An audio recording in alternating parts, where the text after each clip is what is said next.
2023, 6 p.m., Ascension Parish Courthouse, 300 Homer Street, Donaldsonville. Agenda will call to order, invocation, and pledge by myself. Let us stand, please. Let's bow our heads. Most Heavenly Father, as we come at this hour in the evening, we come, Lord, truly to say we thank you for the many, many blessings that you bestowed upon each of us. We pray, Lord, a blessing upon each and every person under the sound of my voice. We pray, Lord, a blessing upon this parish of Ascension, this city of Donaldsonville. We ask, Lord, that you bless the meeting tonight. We ask, Lord, that you allow us to agree to disagree. We thank you, Lord, for the many blessings. We ask for guidance, direction, and we ask, Lord, for all those that are not here tonight, our colleagues, we ask a blessing upon those. And Lord God, as we leave this place tonight, I ask, Lord, that you allow each of us to get home safe and sound to our families. In your name we pray. And we all said amen? Amen. Amen. Pledge allegiance to the flag of the United States of America, to the republic for which it stands, one nation, under God, indivisible, with liberty and justice for all.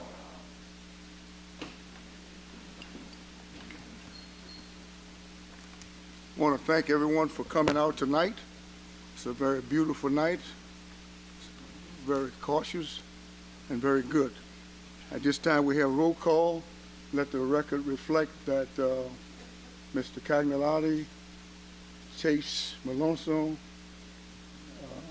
Corey Ojuwon, Dow, and Aaron is not here.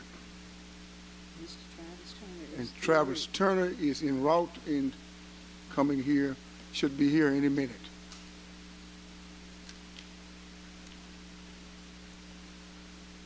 Chair's addition, I'm the vice chairman.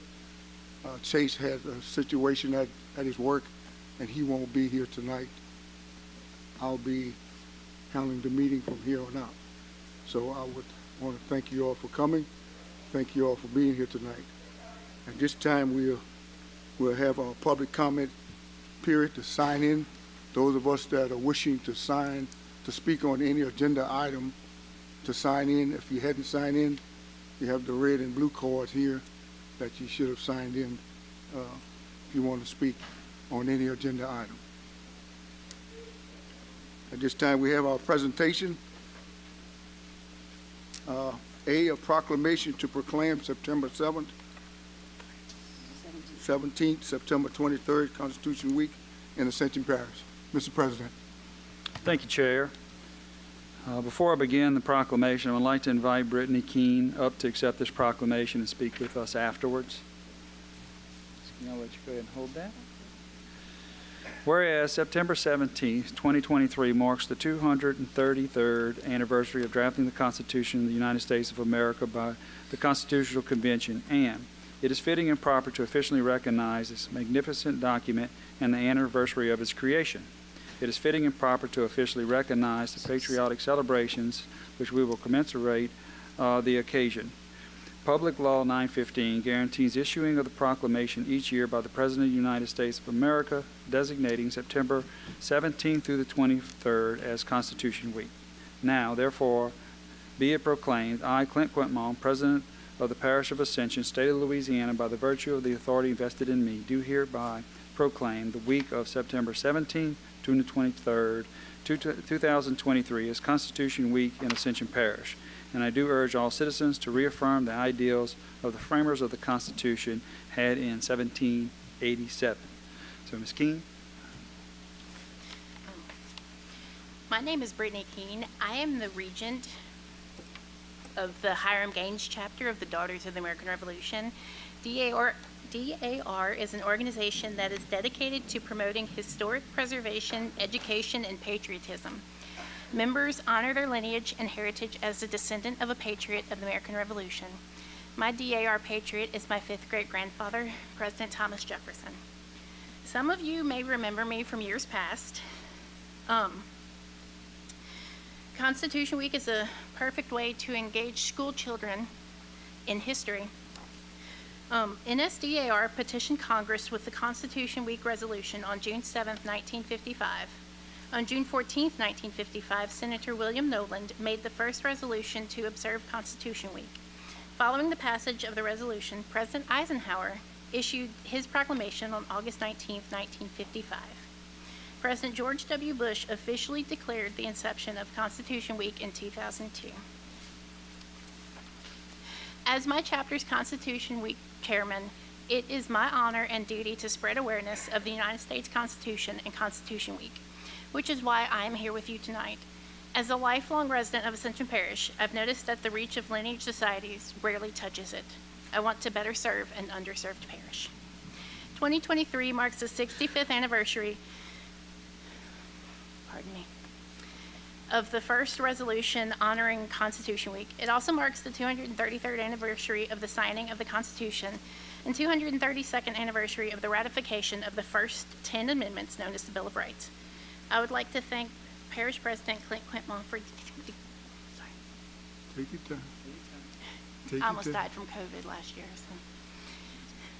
Thank you for declaring Constitution. Absolutely, thank you. And can you put a picture for my We sure chapter? can, absolutely. Would the council like to take, we'll go around, take a Okay. quick picture with the council.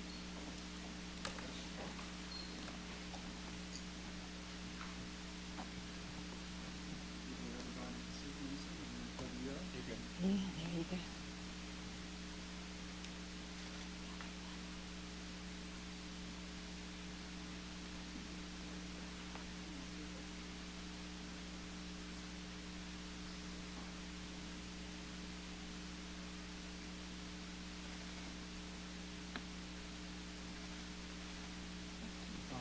Thank you. Thank you.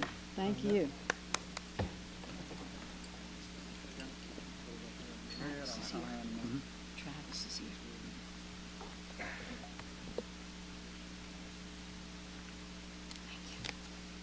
Let the record reflect that Mr. Travis Turner has arrived. For the record, he is here. Welcome. At this time, we'll have our parish president report. Again, thank you, Chair. So we have a lot of our residents in attendance today, so I'll keep my comments very brief. I hope everyone enjoyed the long weekend. Just a reminder that this Monday will be the 22nd anniversary of September 11th attacks. I'm sure that most of us in this room remember exactly where and what we were doing on that day. I encourage all of our residents to honor those we lost at one of our many events being held throughout the parish. That concludes my report, Chair. Thank you. Thank you. Thank you, Mr. President. General business, we have pre-vote budget presentation approval, approved council resolution adopt August 3rd, 2023. We have a few people that's here tonight wanting to speak. I'm asking that we stay to the agenda, stay on the agenda item that we have on the agenda, and also I'm asking that the Prevost Hospital will be referring this report next month on October 5th. We'll be coming back here again for the council to take action. Mr. Chairman, do you want to defer at this time and then allow everyone to speak, or do you want to wait until after everyone speaks and then defer? I'll wait till everyone speaks. We have Those are the two that we don't know whether they want to speak or not, so we need to check. all right, Mr. Glenn Price, you speaking? You gonna speak up? And the other gentleman, check.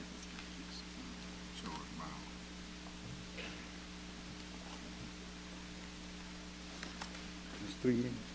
Yes. You have 3 minutes. Okay. Good evening, council. We gave a folder to each of the councilmen, and there's information that's relevant to what we've been talking about over the last several meetings concerning our quest for a new hospital here in Donaldsonville. Some of the information in the folder speaks to the asbestos issues in Prevost Hospital. There was a report done in August of 2017 where asbestos inspection and testing was done, and asbestos was found throughout the hospital, in places like even the floor tile, in the walls, in the ceiling, in the piping, everywhere. As a matter of fact, it was thousands and thousands and thousands of square footage of asbestos in the building. You all have a copy of that in your folders. Also in your folder, you're going to have information giving you details on the most recent lawsuit that was filed against Prevost Hospital by 28 of his current and former employees. The details are there to show you what that settlement was and how much money Prevost has to pay out, which totaled at $1,050,000. $1,050,000. We don't understand why we have to be in this position. We don't understand why we, as the residents of Donaldsonville, who are actually the owners of Prevost Hospital, Prevost being a part of the West Ascension Hospital District, we as the taxpayers, why do we have to keep asking those who run Prevost, Vince Catawba, the director, and the Board of Commissioners, why we have to keep asking them that we want this new hospital? They keep wanting to do this renovation. We've looked at this renovation. This renovation is substantial. It may use all of the $28 to $30 million that's in the bank right now. By the way, that $30 million belongs to us, the residents. We're the employers. Those who run Prevost and those on that Board of Commission work for us. But they're trying to tell us what they're going to do with the money. Donaldsonville needs a new hospital. Prevost was built in the 20th century. We're now in the 21st century. We need 21st century technology. Prevost does not have that for us. So again, we're asking the council, when you make your final decision, when you take your final position, we're asking you to stand with the majority of the residents of Donaldsonville. We've talked to the residents of Donaldsonville over and over again. The overall majority of the residents want this new hospital. We want this. We deserve this. We need it. For us, it's a breath of fresh air for Donaldsonville. The first time we had something brand new of that magnitude was when we had the new Walmart. Haven't really had nothing since then. When you talk about a new hospital, you're talking about health care, you're talking about a matter that deals with either life or death. 3 minutes up. Thank you. Okay, and one other thing. Coach Thomas, we'd appreciate if you would tell us what your position is, because you are representative and we need to hear from you. Thank you.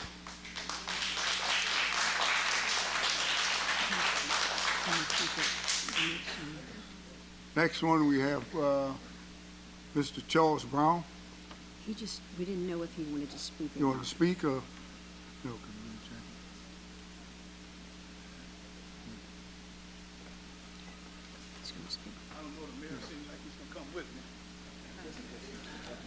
Just in case I need help. Thank you all, Council. Good evening. Again, I'm here to talk on item number 6. Can't hear you. Pull that mic up. There you go. Praise God. I do love Mike. Charles Brown, City Council Chair, here with the Mayor and some of our City Council. I think it's only right for us as elected officials. We voted for the people, by the people, and of course, I think the people need to hear our voice and our stand as it relates to Prevost Memorial Hospital. Certainly, I want to thank the council for bringing this up. Of course, thank you all for that. Thank Sunrise Community Group, of course, for their championing and getting this going. Thank God for the Prevost Memorial Hospital, who was open to the public in 1966. Of course, in 2021, it was reported that Prevost had $25 million in surplus. The talk today is whether they're going to rebuild or whether they're going to build a new hospital. I just heard Mr. Price said it's going to cost $28 to $30 million to renovate the hospital. 5-10 years from now, after we do a renovation, we're going to be talking about building a new hospital. I think that don't make absolutely no sense. I stand to be corrected, but I think it makes no sense to rebuild a hospital, instead of building a new hospital. One of the things that we need to do in our community, I know we're fighting and bickering about the hospital and about rebuilding and building. We got to build a public trust. If you take a survey in this place today, and you would ask if someone's to fall ill and they had a choice to go to a hospital, they would tell you bring them across the river, bring them to Plaquemine, and I think everybody in here would agree to that. On Sunday, I had one of my members who woke up having hard time breathing, sweating profusively. He called 911. And when he called 911, he was able to tell them, say, please, whatever you do not bring me to Prevost Memorial Hospital. I have no confidence, I have no trust. We say it all over, from Ascension Parish government to our library and our sheriff department, that if we build it, they're going to come. We got to build trust back in our community. I am a firm believer that if we build a new hospital and build confidence and change our mind and our attitude, our people will come. We thank y'all again for your service, your work of faith, and your labor of love, and may God bless each and every one of you.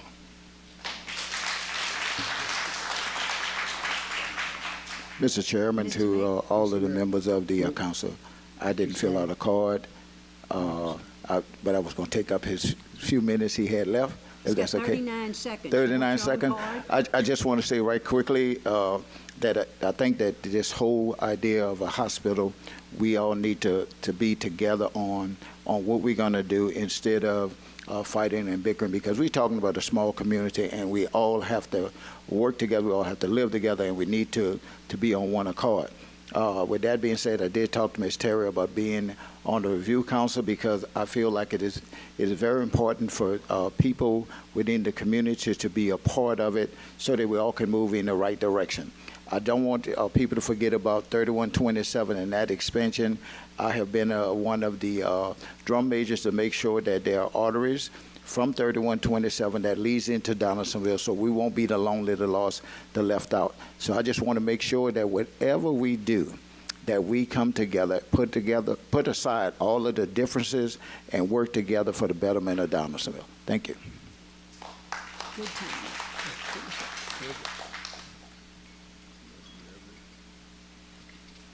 That's next. These.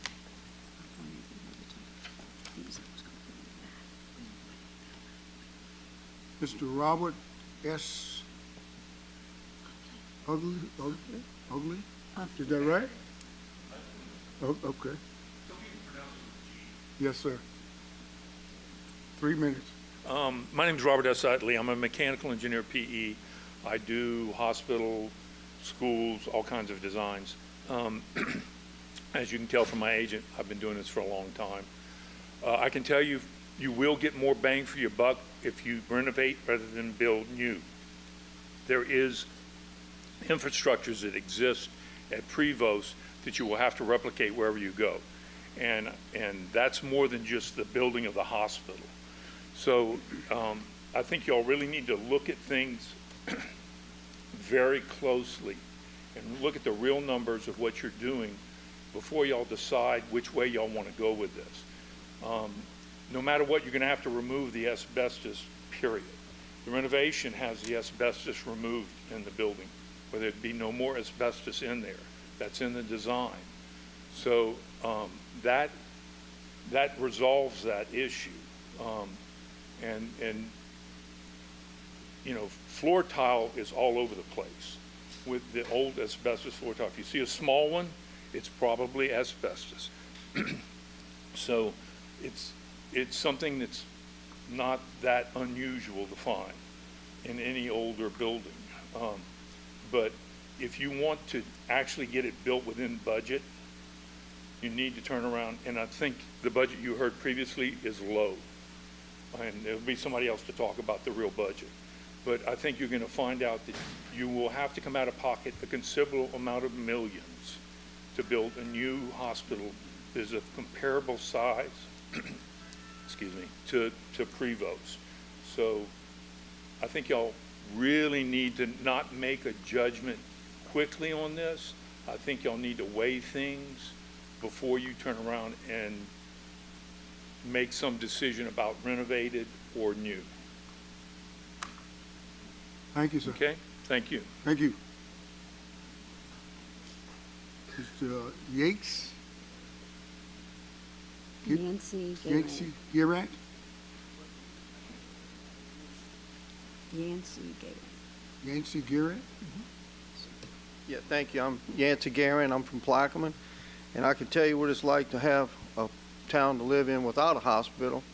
After River West Medical Center closed down, you could drive up to that emergency room door where it was locked, and there was puddles of blood all out there underneath the emergency room where people were attempting to come to a closed hospital. I made a living for 30 years off of buying equipment from hospitals that had closed. Vacherie, I bought Ascension General, I believe, in Gonzales, and I'd buy that equipment and resell it. Because they didn't have people like Mr. Vince Cataldo in there who knew how to run them. And I would like Mr. Vince to take over my finances if he could save $20 million. And I know what it's like opposed to renovation, and like Mr. Ramos said, building a new hospital. You know, some of the equipment that you're looking at putting in might cost $20 million. And I believe the best thing is to renovate what you got, and a good example is your emergency room. You have a wonderful emergency room that was renovated. And I'm looking at them cracks up here in this wall, and I bet you they got asbestos hanging out of those cracks. So there's more people probably utilize this room than they do the emergency room. So if you want to start asbestos removal, you might want to start here. But I'm just saying that I came here in a 2006 Toyota Tundra. I paid $7,000 and I spent another $5,000 renovating it. I feel like I got a new truck. I'm even going to take Banana out to dinner in it. But I just want to say thank you for the opportunity. I think you have a wonderful thing. I don't want to see you lose your hospital. I don't want, it costs people's lives. And to renovate, in my opinion, would be the best. Thank you. Thank you, sir. Mrs. Sandra Jones?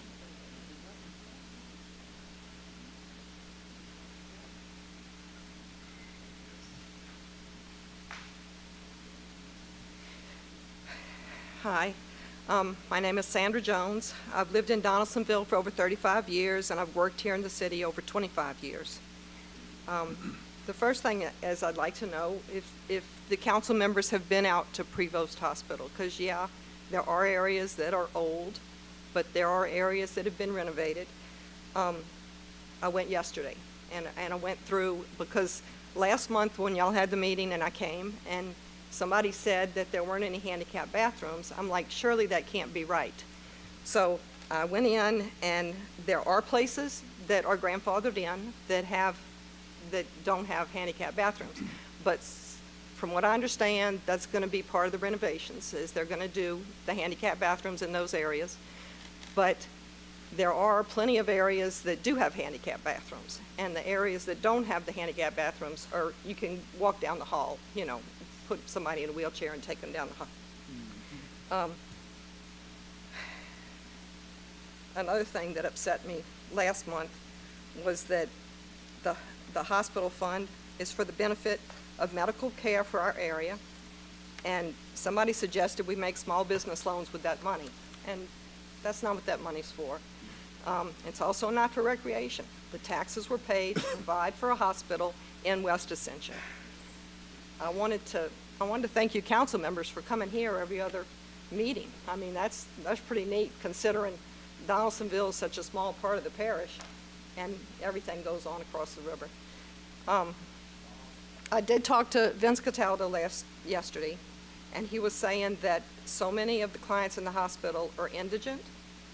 He said 47%. He said 76% are minorities, Spanish and African American. He said that each month the hospital writes off $80,000 to $100,000 for patients who can't afford to pay for their care. And I know when I go to the doctor, I got to have my copay before I can go through the door. I have a friend who was treated at Prevost for a heart attack a few years back, and he may not have made it to Baton Rouge. 40 years ago, when my daughter was 3 years old, she was treated for pneumonia at Prevost. So there are still people who use Prevost. Our family had resources to travel to Baton Rouge if we decided to have treatment in Baton Rouge, but there's a lot of families in our area that don't have those resources. And I know stroke victims have to be treated within a certain amount of time, and sometimes those stroke victims don't have time to get to Baton Rouge to be able to get that quick care that they need. You know, I've heard the saying that if you see it on Facebook, it must be true. Well, yesterday I saw on Facebook that there's going to be a health fair at Prevost on September 30th, and I saw it on Facebook, so it must be true. And also would like to thank each of you for providing recycling here in Donaldsonville. I know that's off topic, but thank you. I appreciate it. Thank you. And thank y'all for doing the job that y'all do. It's really important. Thank you, Ms. Jones.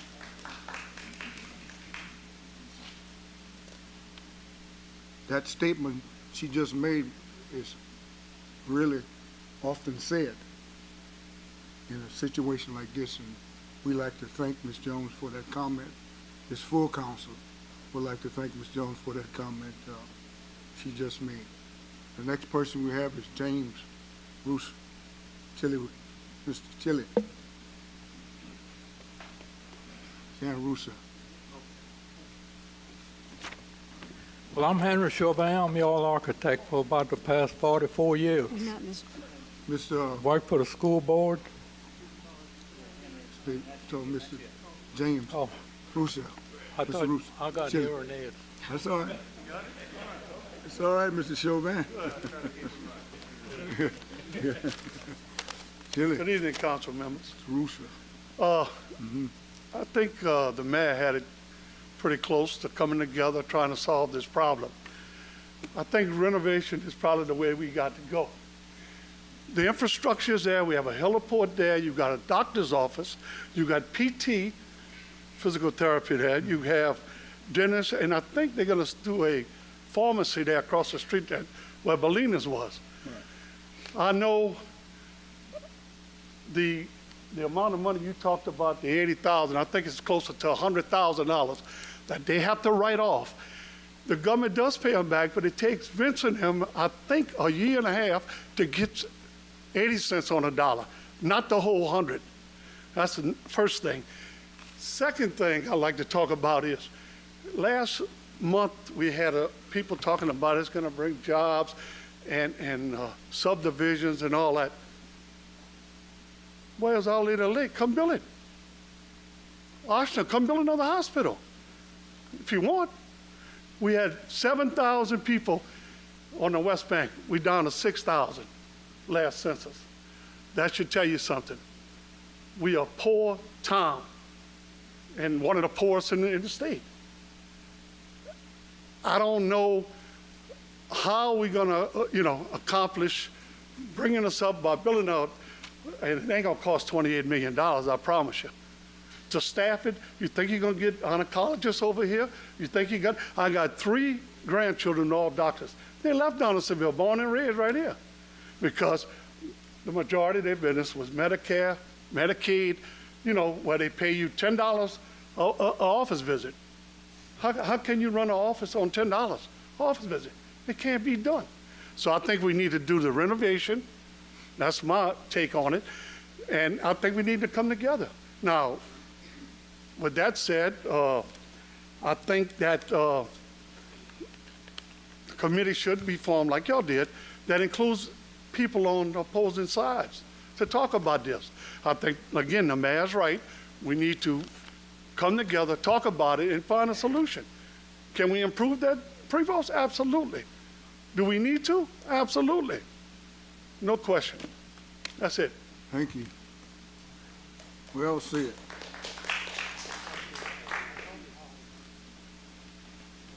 Ms. Linda T. Hayden.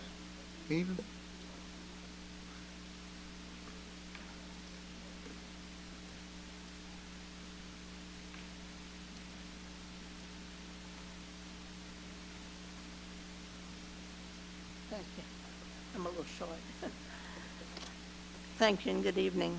I appreciate the opportunity to speak before my council.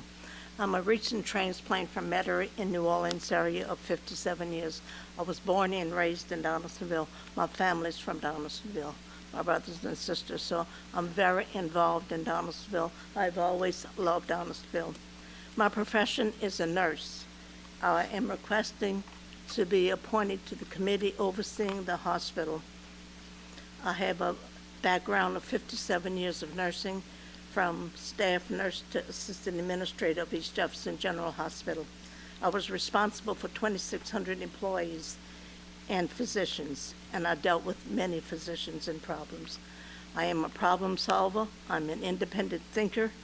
I will not be owned or persuaded by anybody's person. I am my own person. I'd appreciate the consideration for that, and thank you, Chairman, for allowing me to speak. Thank you. Well said. Well said, Ms. Linda Lynn. Next we have Mr. Henry Chauvin. It's on you, Mr. Henry.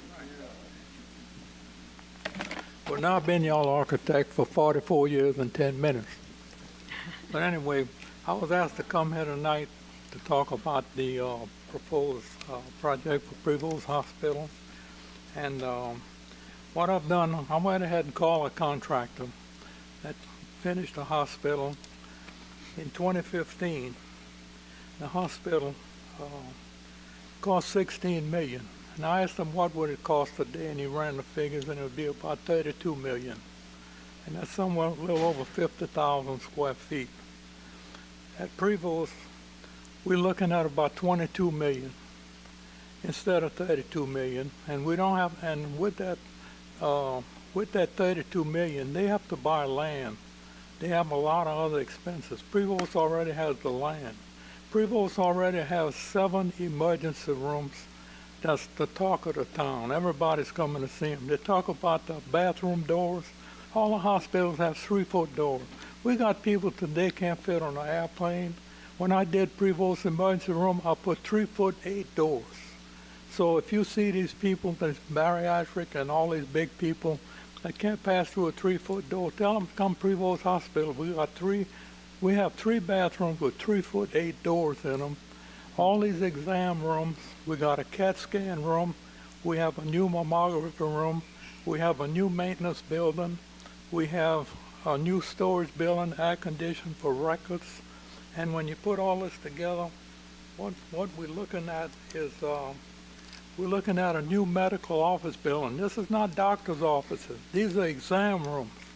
That's what was asked for in the needs study, so that these doctors could come from Baton Rouge and come here to Donaldsonville, and people wouldn't have to go to all the way to Baton Rouge to see a cardiologist, etc. So these are exam rooms. So if we break it down, this medical office building is $6.8 million. To renovate the existing is $11.4 million. We have a brand new roof on it. The last one lasted 57 years. I put one just like it. I don't think I'm gonna live to see this one rot. It's gonna be there 50 years.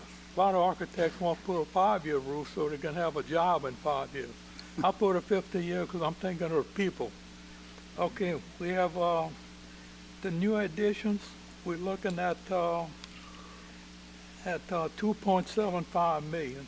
So we're looking at about $21 million total for the renovation of Prevost Hospital. Asbestos, we just got a estimate on asbestos to remove all asbestos. It's $750,000. But we got a brand new roof, $750,000. We have a foundation without a crack in the slab. That's our time? Yes, sir. Yes. Okay. Thank you, Mr. Chauvin. All right, thank you. Thank you.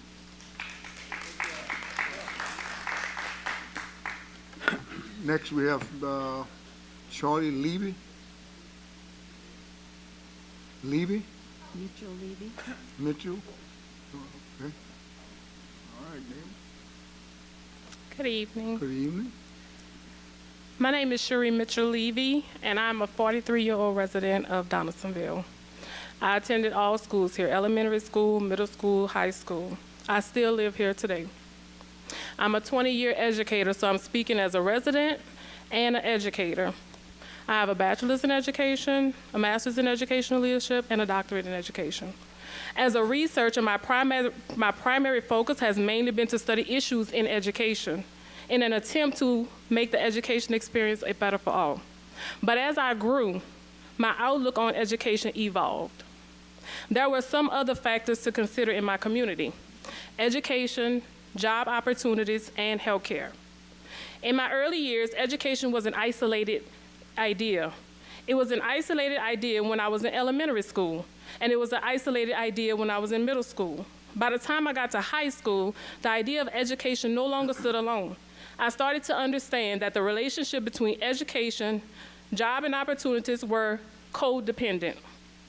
Now today, I understand how the triangulation of education, job opportunities, and healthcare are pivotal parts of my community. This is why I joined this fight, and this is why I agreed to serve on the council committee to develop a possible model for a new hospital based on the citizens' need here in Donaldsonville, where I live.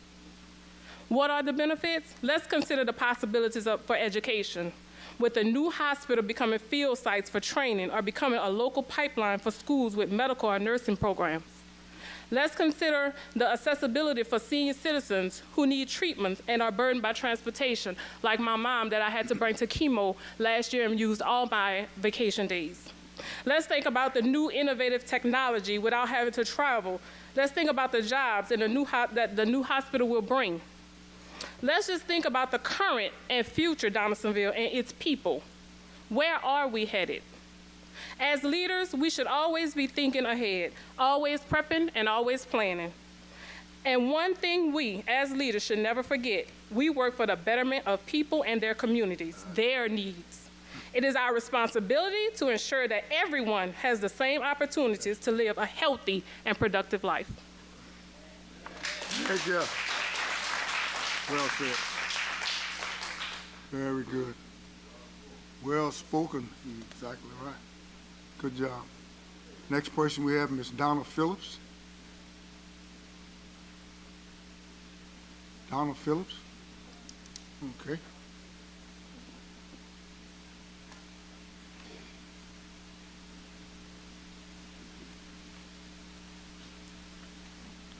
Good evening. Good evening. I'm a former employee of Prevost Hospital.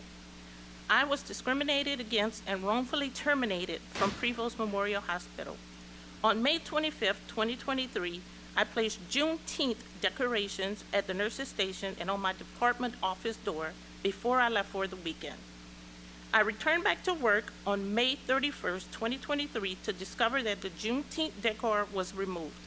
My director gave me several reasons as to why it was removed. None were proven valid. A few reasons he specifically said to me were white women or people were complaining. I was catering to a certain group of people. I excluded certain people, and that it was a fire hazard. I attempted to get more clarification from another administrator and was unsuccessful. I explained that Juneteenth is a federal and state holiday. I also expressed that we are a public hospital in a predominantly African American community. Most of the patient population is Black, and this community is what pays our salaries. I reminded those that I spoke to that no other holiday decor was ever removed except for Juneteenth. I asked my director for clarification again. He said he would not discuss the matter any longer, thanked me for working there, and told me to leave. I asked again why. At that point, my director became irate, kicked his chair aside, and told me, I'm the director, and I took it down. I got a lot going on, and I can't be dealing with this. He then told me to leave again. Miss. Go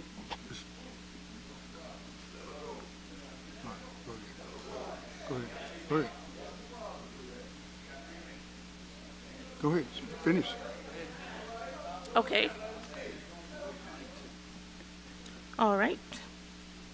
The following week, I received a separation letter from Louisiana Workforce. The reason for separation was employee walked off job, gave no notice. This form was submitted by Vince Cataldo with Linda Cataldo's email. Not one single person from the hospital called me to find out what happened. I've never had any type of disciplinary actions prior to this incident. My claim has been filed and accepted with the EEOC. I am meeting with them in November. I would also like to point out a few other issues that I have witnessed firsthand at Prevost Hospital. Raw sewage backing up into a couple of the patient's room and the on-call sleep room. The administrator, directors, and maintenance are aware. I've also seen dirty, rusty water coming out of busted pipes in the walls and flooding the hall. Yet, they continue to give the patients water out of the faucets despite knowing this. The level of nepotism is unbelievable. Friends and family are hired despite... Stop. Oh. I would say that you interrupted her a minute, so Yeah. let her Can I? finish up. Okay. Friends and family are hired despite probably having other qualified applicants. I have witnessed those employees sleeping on the clock, watching TV, taking lunch breaks all at the same time and leaving the facility. Also smoking inside the boiler room in the hospital despite it being a smoke-free facility. It is supposed to be smoke-free.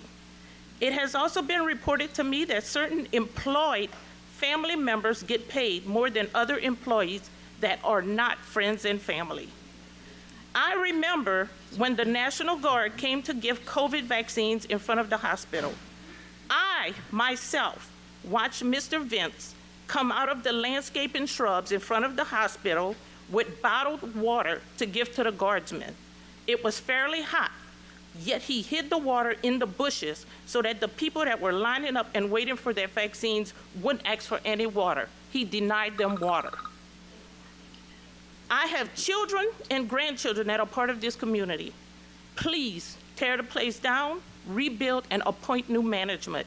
It is unsafe and unhealthy, and the people deserve better. Thank you.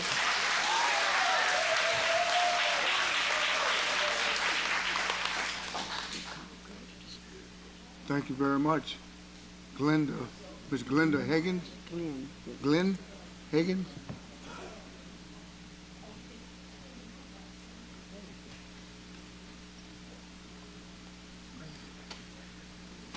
My name is Glenn Higgins, and I'm a consultant to Henry Chauvin, and I've been working with him for the past 5 or 6 years trying to put this hospital together. I've had over 100 MRIs, CAT scans, heart cath labs, you name it, I've done it.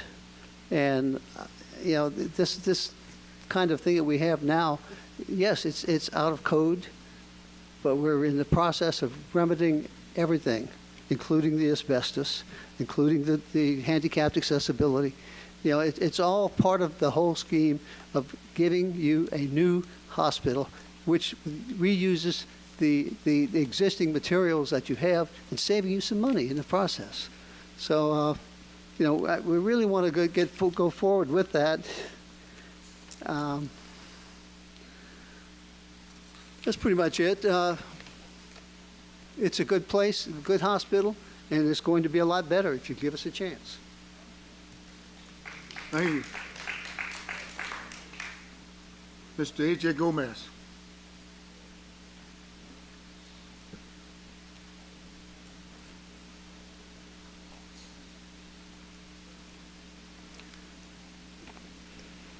Good evening, Council. Good evening. The makeup of Prevost Memorial Hospital Board of Directors. The parish government posts vacancies on the hospital board and the Donaldsonville chief. The hospital board makes recommendations. The applicants are interviewed by the parish council personnel committee, and the parish council makes the appointments. Board members are appointed to help the council and administration to give the best possible services to our constituents. The board is very qualified to make healthcare decisions because we have 2 medical doctors, a former attorney, a retired employee from the Louisiana Department of Health and Hospitals, and a retired fire chief. The administrator has 55.5 years of service with Prevost. The hospital board has been working with qualified engineers, architects, and consultants to make the best decisions for the hospital and the residents they serve. In the August 3rd and or the August 17th meetings of this council, the council took actions to override the board without any discussion with the hospital board. I can't see how these actions would encourage anyone to seek a board position in Ascension Parish. I'd like to read something to you all.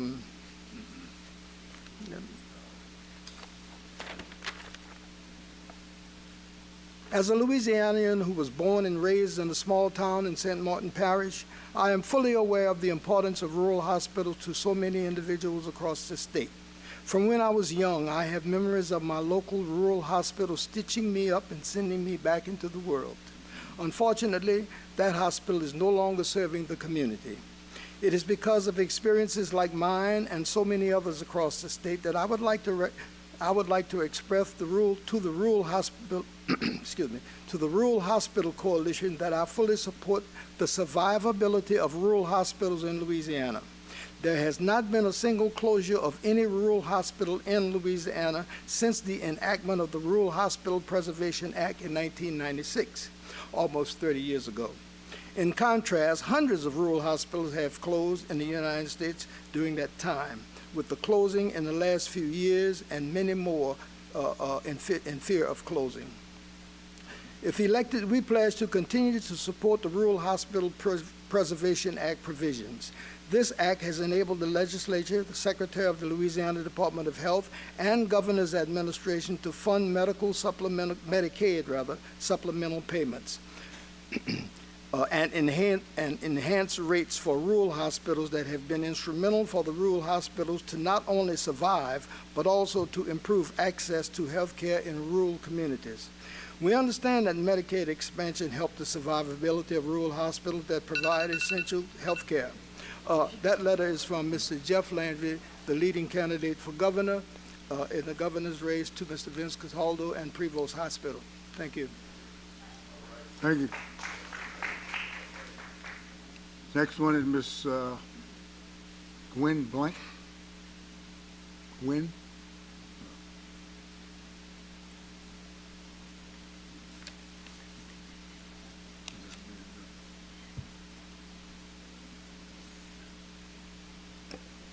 Well, I feel like an outsider, even though I have been born and raised in Ascension Parish my whole life, but not in Donaldsonville. I live across the river. I, for the longest time, didn't even realize Donaldsonville had a hospital. And things happened in March, and I had to change jobs and came to Prevost Hospital. Came there. I was welcomed by all of the employees. It is a wonderful place to work. The people are friendly. The coworkers are wonderful. Then, again, unfortunately, in the last month, I've had to visit their ER twice. But it was not an unfortunate situation. I have been treated better than I have ever been treated at any hospital in my entire life. The nurses were attentive. My coworkers were fabulous and being concerned about me.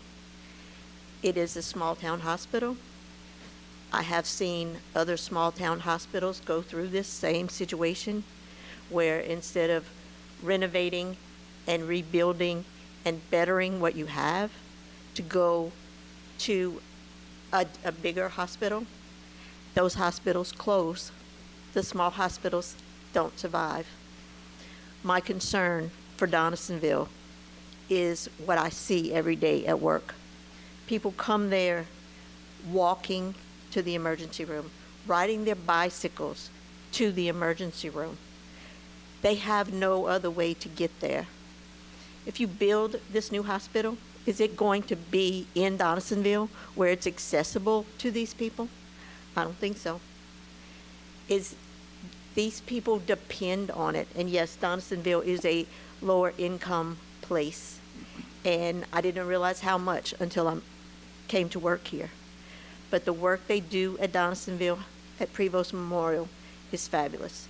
They have a brand new renovated ER. They have all of the updated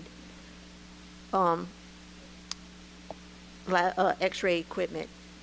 We, in the lab, just bought a brand new microbiology instrument to improve the care of wound care and getting cultures out in the quicker time than if they were going someplace else. A lot of times, not only are they sent out of the hospitals, they're sent out of state to have the work done. It is not supporting the state of Louisiana. They are sending stuff out. My last thing that I have been so impressed with at Prevost Hospital is that they take care of their own here. No place have I ever been where you can go and have breakfast, you could have lunch at a reasonable cost that you could afford. I know some of the people that go there, that may be the only meal that they get that they can afford during the day, and they need that. Thank you. Thank you. We have next Ms. Vicki Jones. Vicki Jones.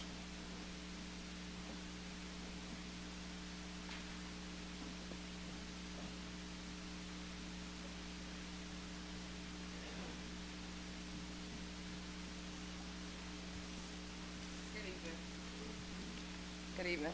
I'm Vicki Jones. I was here only to introduce myself to the council, and I would like to defer that because what we're talking about I'm sorry.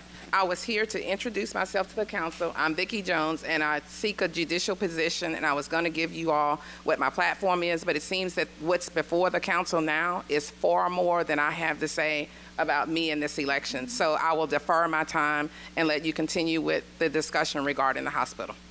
Thank you very much.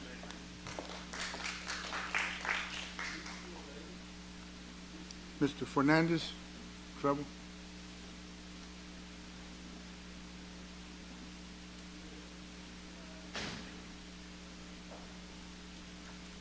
How y'all doing?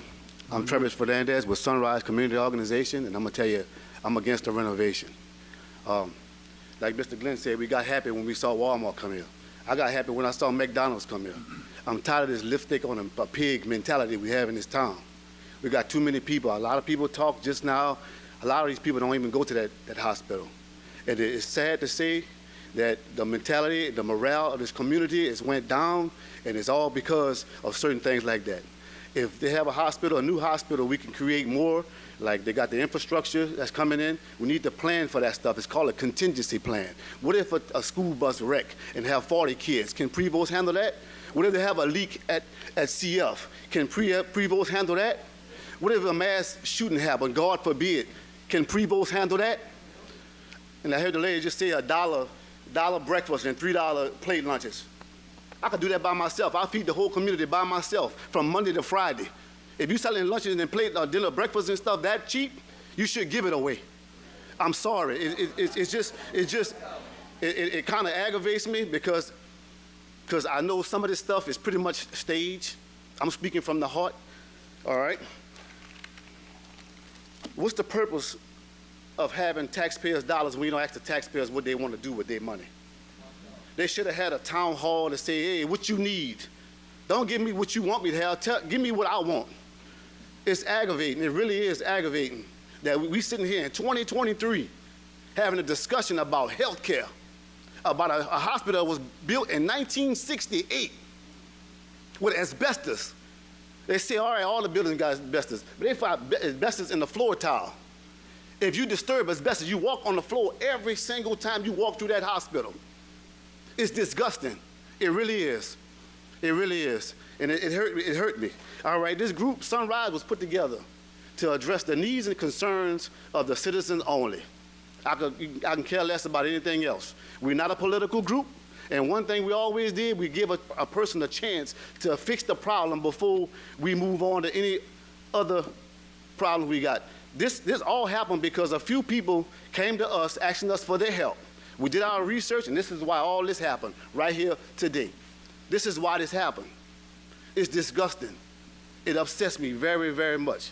And everybody know I'm a real quiet person. It took a lot for me to come up here and say this. It really did. But I'm sorry, Downsonville, we lost. Just take a ride around here. We don't have nothing to look forward to. Nothing. I got happy when McDonald's came here. I was in high school, 1990, 1991. I want you to think about that. I stayed here because I thought, wishing upon a star, things was gonna change. It ain't. It's a small group of people that's just staying right there and all of them prospering. And then guess what? Until you break that circle, it ain't gonna change. It ain't gonna change. It won't change. It won't change. I'm sorry.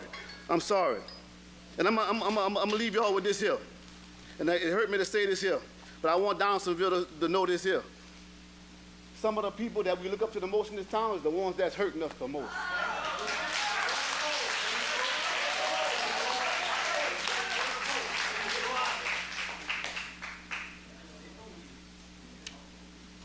Good job. Next, we have Darlene Anthony. Good job. Oh, how do I follow that? Pull the mic down. I'm Darlene Price Anthony. There you go. I was raised in Donaldsonville. I left 35 years ago to go to California and Texas to work and go to school, and I moved back. First, I'd like to solicit prayers for our brother Kirk Mitchell, who couldn't be here today. Let's pray for his strength, pray for his family. And I'd like to thank you for the opportunity to speak here today. I want to share experience I had at Prevost. This is how I put this piece that I wrote. If not now, when? When? When will the citizens of Donaldsonville have a decent place to call a hospital? My friends and some of my family, we have a saying, if I become sick or need medical attention, do not take me to Prevost. Now that's pretty sad to have a hospital like that in the city in which you live, and it may be the closest hospital. I had an experience at Prevost in 2020. I had become sick, had symptoms of the flu. I couldn't taste, couldn't smell. It was hard for me to swallow. I also was weak, had chills and fever. I noticed that I had slept a whole day. So when I woke up the next morning, I drove myself to Prevost, 2 minutes from my house, only for the doctor to test me for the flu. The results were negative, so I was sent home. I went home, got worse. I didn't call a family member because I didn't want the risk of it being something that was spreadable. So once again, I barely drove myself back to Prevost, walking slowly, barely able to stand, asking the doctor, please tell me what's wrong with me. I said, do I have COVID-19? He nonchalantly said, probably not. But he refused to test me.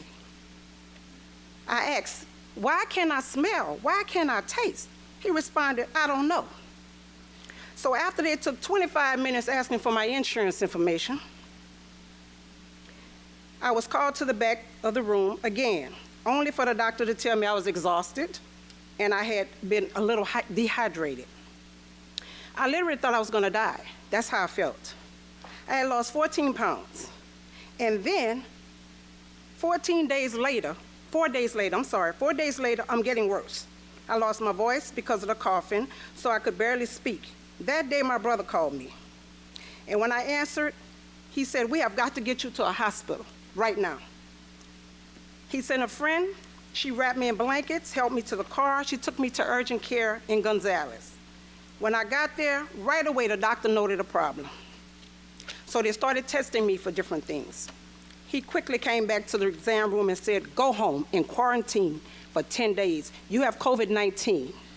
You should not come in contact with anyone.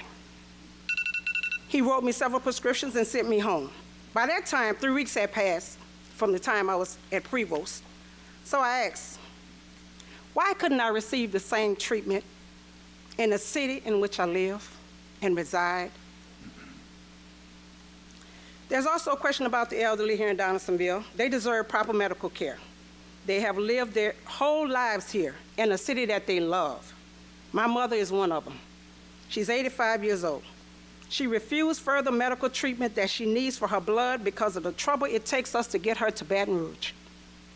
She's in tremendous pain, and she can't sit in a car for more than 5 minutes. Prevost should be better equipped to care for its residents. I ask, if not now, when? Donaldsonville, do not approve this budget. We need to get rid of this asbestos-filled hospital that is poorly staffed. We do not need new offices for our hospital administrators to sit and look good. We need and deserve for our city to have a new hospital. Thank you. Thank you.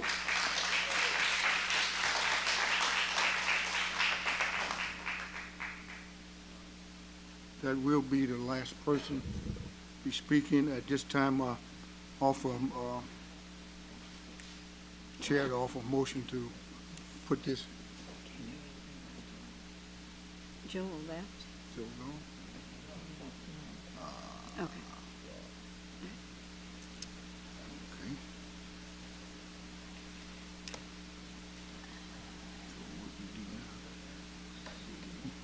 Yeah. Yeah.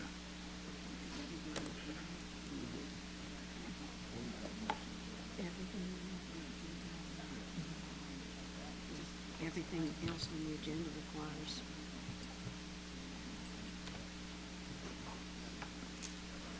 First, before we leave, I would like to thank everyone for coming out. Thank everyone for their opinion on what's being done and what's will be done and what's being said. Again, we've had some super speakers that have spoke, and each of us that's here in Donaldsonville are wanting the same thing, wanting to come together, do things accordingly, and make things better for our children, make things better for everyone in the West Bank of Ascension Parish. We allow us to work together. The mayor spoke about it. We have, Trevor just spoke about it.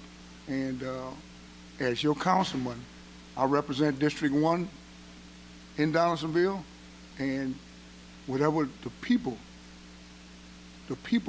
is the deciding vote on who gets what or what we move forward from here. And until then, I'm going to ask that this meeting be adjourned because of lack of a quorum. Mr. Robert left, and we'll have to adjourn this meeting to October 5th. Before we adjourn, I'd like to ask a few questions. Go ahead. Okay. All right, go ahead. Please. Yes, we hadn't adjourned yet, so if you want to Just a stay, minute. there will be some comments, I think. We have comments from Mr. Dempsey. Go ahead, Dempsey. Yeah, I would like to know three things, and the first thing, I mean, we've had two people come up here and want to be on the committee. Has the committee met?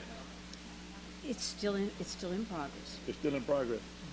I would advise whoever is the chairman or whoever is involved with setting up this committee, this should be a next week assignment, because when you have people here wanting to volunteer and be a part of this decision, I think this is a little late. That would be one thing that I would definitely have moved as soon as possible. You know, folks, there's jobs that's fixing to hit both sides of this river and further down the river, if you want to call it that. I'm talking jobs that are not just a few jobs. I'm talking hundreds of jobs. I think we, you know, if we got a few minutes here, let's try to get the committee straight. Let's try to get some type of direction here where people know where we're headed with this. And I think, you know, let's take the members that they have that's willing to serve. Let's get this formed as soon as possible. But Mr. Lambert, it is somewhat formed, but we were waiting on a few more additional members, and we Okay. have a couple more. And certainly, I've written down every name of the ones who Perfect, said they wanted to serve. And, I'm not gonna hold you any longer. But it's just I think we're behind on this. Okay, one other thing, in forming this committee, I would suggest that we have since the hospital is in West Ascension, and the taxpayers that's paying the money that's here in West Ascension, that we would have those people serve on that board. Well, there's a difference, Coach, between this committee that's made up generally of experts in the medical field to determine what the best path forward is. That will just be people who refer to the board of directors of Prevo, what they have studied and looked at and their recommendations. So certainly the board of Prevo, as it exists today and as it was mandated by law, will have to consist of persons who are residents of Donaldsonville, of the West Bank. But the committee that the chairman asked a few weeks ago to be put together was a committee of experts, people who can look at this thing. If they live in Donaldsonville, that's wonderful, and in fact, it's hoped that many will. But if they don't, they're experts. They are people who can give expert analysis of the future for Donaldsonville based on their knowledge of health care and what kind of models exist out there for providing health care in a rural community. So we were getting some names together. We have had one visit between them, not an official meeting, but one visit between them. We saw what skills we were lacking. We needed more representation from rural hospitals, so we're looking for that. I think the chairman of that little committee has been requesting those folks today and in the next week to join us. And I've heard from several people here who said that they have interest in it. So I think it's two different things. The board of directors of Prevost Hospital is a five-member board that is made up of people who live in Donaldsonville or on the West Bank. The committee that the chairman put together is a committee of experts. And so those folks will come across from lots of communities, big communities, small communities, but they are people with expertise. Well, I totally disagree with that. If you're going to decide, they're not going to decide anything. If they're going to make up whatever situation it is, the money that we have, the situation that we have here on the West Bank, I would ask that the people of the West Bank make that decision moving forward. I'm not wanting an outsider to come. I think we have some experts here in Donaldsonville. We have some experts here on the West Bank.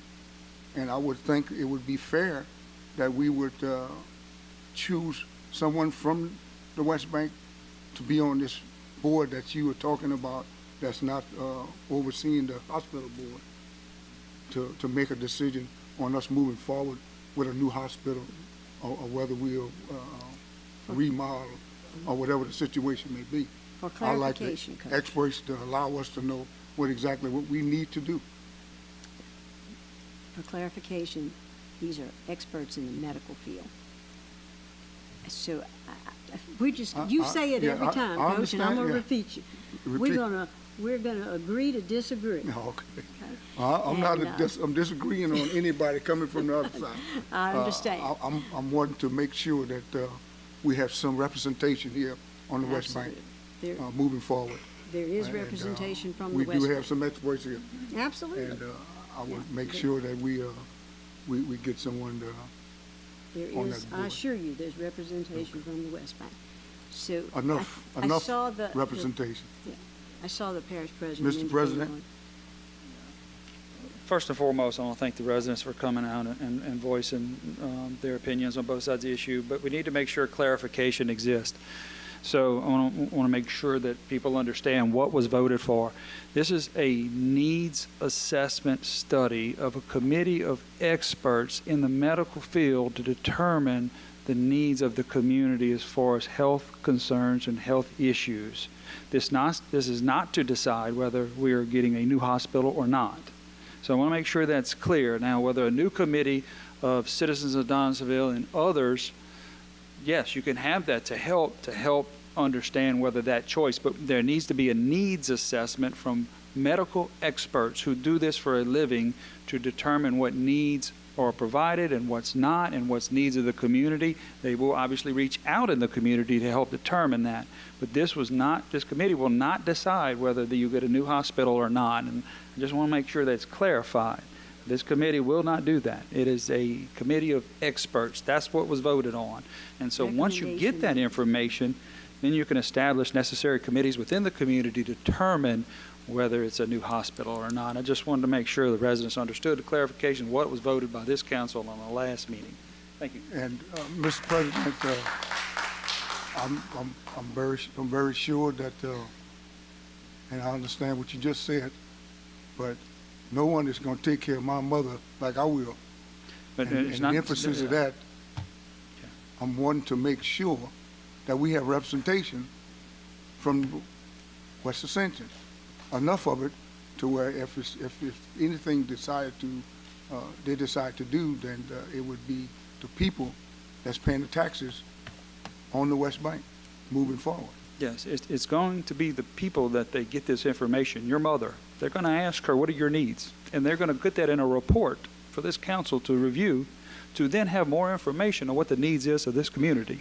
So it's not if they're just going to say, we're going to come up without talking to the community. No, they're going to reach out to everyone in the community to assess the needs of what this hospital does and what it does not, and if it's adequate, if it's not. But it's going to be medical experts from around that are outside to give an objective opinion, not biased and whatsoever, because they're medical experts. They're not here to say whether you need one or not. They're just going to do a needs assessment so that they can then supply that information to this council and to this community to determine the needs that exist and those offerings. So they're going to reach out to the community and get this information. It's where it comes from. It's what the needs assessment is. But it's needs assessment of medical professionals who do this for a living and have done it for a long time with an unbiased opinion. And they're not going to be from here, because that's what you need. You need an outside look here to see if that level of service is adequate or not someone who has a vested interest.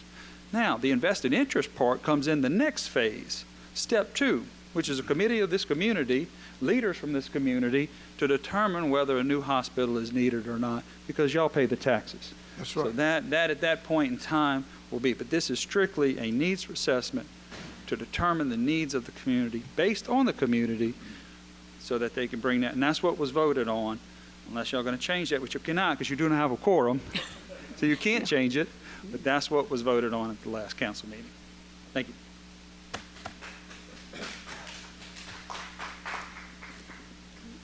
Yes, Mr. Mason.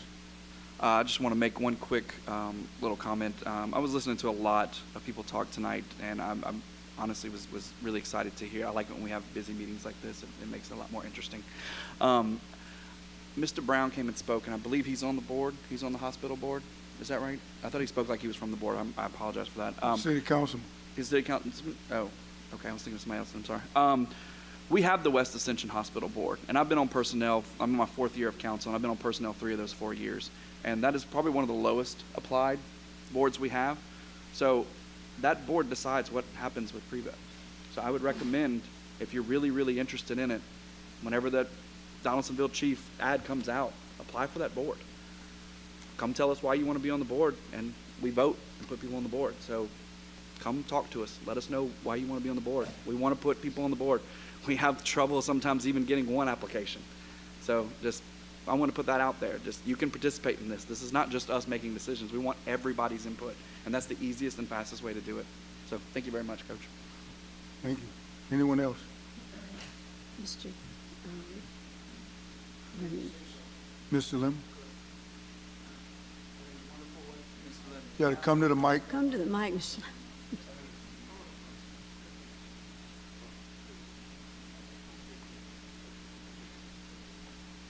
My name is Jay Lemon. I'm a resident of Donaldsonville. I think what happened here was wonderful, but I think we missed the boat. It isn't whether we need a new hospital or renovate Prevost. It's a matter of taking care of people. You want to take care of your mother? Maybe that's the best place to go. You don't know that. We need, excuse me, we need exactly what the president said. We need some experts to come in and assess what's wrong. Then we can make a decision that makes sense. If it costs us $200,000, $300,000, $400,000 to get these people and get the right answers, Prevost can afford to pay for it. And then Prevost has a direction where to go. If you don't like the direction, get rid of the board. all right? But for these people, for everybody to come in here and say, yada, yada, yada, yada, we just wasted a lot of time this afternoon. We need someone to take this ship and run with it, and if it's hiring people to do it for $300,000, $400,000, $500,000, whatever it costs to put together a plan, then that's what the citizens need. There's no one in this room that is capable of putting together a plan on what to do with Prevost. There's not one medical expert in this room that can tell us what's going on. The employees, they see, but they're not the experts that we need. Thank you. All right. All right, I wrote some stuff I had here. Allow me to read this. I'll be very short in saying this. Councilman Joe Robert represents some of the residents in District 1 and all residents in District 2. I represent all the other residents in District 1. This includes all of the West Ascension. Prevost Memorial Hospital is in District 1. Meetings, and I say this lightly, meetings have been taking place concerning West Ascension Health, and Councilman Joe Robert and I have not been included. I think the public need to know that. 2 members of this administration and a council member have been involved in these meetings. This is an insult to me, to him, to Joe. I'd like for these members to tell the audience what or who is the driving force beyond all of this. There's definitely something wrong with this picture. The West Bank residents approve a sales tax to help support Prevost. The West Bank residents approve a sales tax to help support Prevost. Now, some East Bank Council members and some members of this administration want to dictate how the West Bank residents spend their tax monies. It seems like some of us, and I'm not picking on Ms. Cazzo, has some ties to Our Lady of the Lake based on her efforts to get the cooperative endeavor agreement approved for Our Lady of the Lake to furnish mental health and health unit service to address Ascension Parish residents. I'm still looking for the health unit that we supposedly had approved to have. This agreement that we have is valued at $360,772 a month. It rounds out to $4.33 million per year, plus all receipts. This only covers health care for 36 hours a week. Prevost is open 24 hours per day, 7 days per week. This includes weekends and all holidays. The CEA give us 36 hours per week, and Prevost give us 168 hours per week. Our Lady of the Lake has owned Assumption Community Hospital for over 26 years. You need to check this facility for improvement, and the number of doctors OLOL has secured for this area in 26 years. The August 3rd agenda for the Parish Council contained 2 items for Prevost as follows. The Prevost obtained approval for current budget 2022-2023. Second, to hold all meetings in accordance with open meeting laws. Action taken during this meeting was not published on the agenda. And at this time, we don't have a quorum, but I would have liked to offer a motion for our legal advisor to review the August 3rd meeting to verify that the Robert's Rules of Order and the council policies were followed, and give each of us, these councilmen, a copy of it. And with that said, again, each of us that talked and each of us that sat here tonight, the biggest thing is that we all have to come together. And there's some big things that's going to happen in Donaldsonville. We have to bind ourselves together. And this is the only way we're going to make it here in Donaldsonville. We must put our differences on the side, put the politics on the side, and allow us to work together for the betterment of the people of Ascension Parish. All of Ascension, not just the West Bank. All of Ascension. And I'll be here fighting to continue to do what's best for the people of Ascension Parish, West or East Bank. And with that said, I want to thank y'all for coming, and this meeting is be adjourned.